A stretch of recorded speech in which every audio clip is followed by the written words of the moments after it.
Ahora vamos a mirar y analizar gráficas, es decir, aquellas superficies que se pueden obtener despejando una variable en función de las otras dos. Por ejemplo, si despejamos z en función de x e y, tenemos entonces que la superficie S viene representada por z igual a g de x, y. Y por eso se llaman gráficas. Pero en definitiva, son superficies S en R3, nuevamente en los ejes X y Z. Y cuando queremos hacer cálculos a través de estas superficies, que se representan de esta forma como una variable en función de otras dos, también debemos parametrizar. Pero aquí tenemos una ventaja, porque sabemos que Z está en función de dos variables, es decir, X e Y. Podríamos tomarlos como parámetros. Por lo tanto, parametrizar estas superficies, elegimos que X sea igual a X, Y sea igual a Y, y solamente Z sea la función G de X, Y. Y donde X, Y se mueve en un espacio plano D.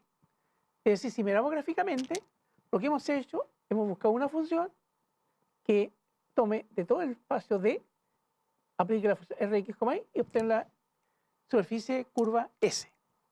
Por lo tanto, nuestra parametrización sería R de X, Y va a ser X por Y, más Y por J, y más G de X, Y por K. Y donde X, Y está en el espacio D que está en R2.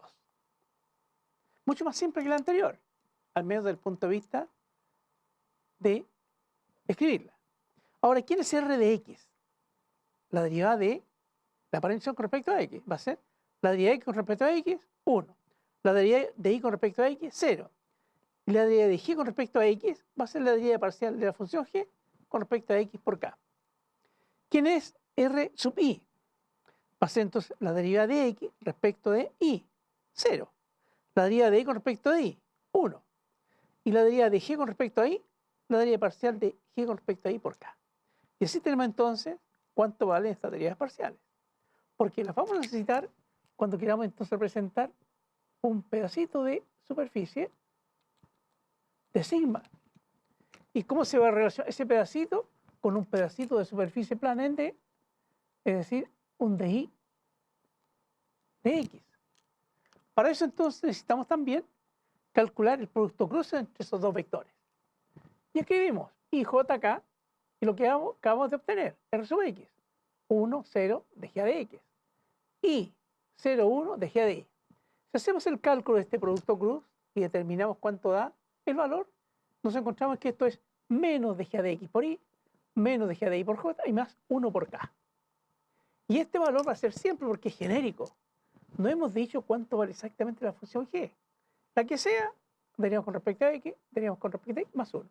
Y ese siempre va a ser el valor de este producto cruz. Esa es una ventaja, porque solamente necesitamos conocer muy bien cuánto vale la función G. Lo mismo para obtener el valor absoluto de este producto cruz, de este vector, ¿cuánto es? Es la raíz cuadrada de esta componente al cuadrado, esa componente al cuadrado y el 1. Es decir, de G de X al cuadrado más de G de Y al cuadrado más 1. Por lo tanto, tenemos muchos elementos que ya son conocidos y están dependiendo solamente de saber quién es la función G. Por lo tanto, si ahora nosotros quisiésemos evaluar una función f a través de toda la superficie S, y esta función f va de R3 a R, lo que debemos hacer es parametrizar S con la parametrización R de X, Y. Y después reemplazar la parametrización tanto en f como en los pedacitos de superficie de sigma. Es decir, lo que vamos a hacer cuando queremos calcular esta integral, f de sigma a través de todo S, parametrizamos y escribimos f en función de quién, de la X, que es la misma, de la Y, y solamente cambia Z. Z va a ser G de X, Y. Y de sigma. ¿Y quién es de sigma? Es la magnitud de Rx cruz Ri por el pedacito de área plana que está aquí, que es de Y de X. Pero tenemos otra ventaja. Nosotros sabemos anticipadamente cuánto vale esta expresión en función de G. Por lo tanto, podríamos escribir que en realidad, al reemplazar, nos va a quedar la integral a través de todo D de f de xy, g de xy, por esta magnitud. ¿Sabes cuánto es? es la raíz cuadrada de g de x al cuadrado más de g de y al cuadrado más 1. Y por dy de x. Si ustedes se fijan, en este caso, cuando hagamos esta parametrización, solamente necesitamos saber quién es g.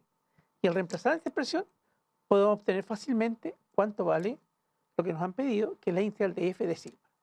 Y con eso entonces tenemos una nueva opción cada vez que queremos calcular alguna función a través de S, de parametrizar ya sea u, b, o si podemos despejar una variable en función de las otras dos, usamos esta nueva expresión y llegamos al mismo resultado. Ahora apliquemos lo aprendido en un ejemplo. Supongamos que queremos evaluar la integral y igual a la integral a lo largo de toda la superficie S de la función y por d sigma, donde la superficie S viene dada por esta expresión. Z es igual a x más y cuadrado. Es decir, Z depende de x e y. Es decir, aquí tenemos el caso Z es igual a g de x, y. Por lo tanto, el g de x, y es x más y cuadrado. Y donde x varía entre 0 y 1 y donde y varía entre 0 y 2. Si hacemos el gráfico de esta función, z igual x más y cuadrado, corresponde a esta expresión. Si ustedes la miran todo desde x, ¿ya? Lo que se ve es esta expresión, y cuadrado. Si miramos desde y, vemos z igual a x. Así. Si juntamos todo, se forma esta superficie curva. De esta forma. ¿Ya? Que está inclinada en un ángulo de 45 grados. Y esto si lo proyectamos en el plano XY, nos da esta superficie aquí plana, donde x vale 1 y el y vale 2. Por lo tanto, esta superficie curva que tenemos acá es la que queremos usar para evaluar la función f igual a y que llega a r. Es decir, ¿cuánto es nuestra función f a través de toda esta superficie S? Esta es nuestra superficie S. Y ahora entonces queremos calcular esa integral y para ello tenemos que enderezar la curva. Es decir, parametrizar S en función de dos parámetros en el plano x e y. Para eso entonces, si miramos, cuando proyectamos toda esta superficie curva hacia el plano XY, esto da un rectángulo donde x va de 0 a 1 y el y va de 0 a 2. Por lo tanto, aquí x va de 0 a 1 y el y va de 0 a 2. Y de ahí aplicamos nuestro parámetro r de x, y. ¿Y cuál es? Como solamente tenemos z en función de x e y, el x va a ser igual con x, el y va a ser igual con y solamente z es función de g de x, y. Y donde g es esa expresión, x más y cuadrado. Y donde x va a variar entre 0 y 1 y el y entre 0 y 2. Entonces aquí es 0 y 1 y después 0 y 2. Por lo tanto, ¿cuál es nuestra parametrización? R de x, y es igual a x por y más y por j más g de x, y por k. X entre 0 y 1 y entre 0 y 2. Ahora que tenemos la parametrización y tenemos también el dominio de nuestra parametrización, debemos reemplazar en la integral original, en la que está aquí. Esa. F de sigma a través de todo S. Usamos nuestra parametrización, vamos al dominio D. Y F debe cambiarse por F de x, y, G de x, y. Es decir, el X, el Y y el Z. Y eso después multiplicarse, para que tengamos aquí entonces, aquí tenemos F, y todo esto de acá es de sigma. Es decir, la magnitud del producto cruce entre Rx y Ry por dy de x. Pero nos acordamos también que f es la función y por la magnitud de este producto es cruz. Pero sabemos que tiene un valor que depende solamente de g, que es la raíz cuadrada de g de x al cuadrado más de g de y al cuadrado más 1. Y todo eso por dy de x. Como nosotros sabemos que g es x más y cuadrado, entonces de g de x da 1 al cuadrado. Más de g de y. Aquí está g. La derivada con respecto a y es 2i al cuadrado. Y más 1. Y eso de y de x. Si ahora esta expresión vamos a arreglarla para integrarla, organizamos los términos, finalmente después de algunos pasos, que los podemos ver en el texto guía, nos da que es raíz de 13, 13 partido por 3, raíz de 2. Y ese es el resultado de la integral de esta superficie curva, en la que hemos evaluado la función f igual a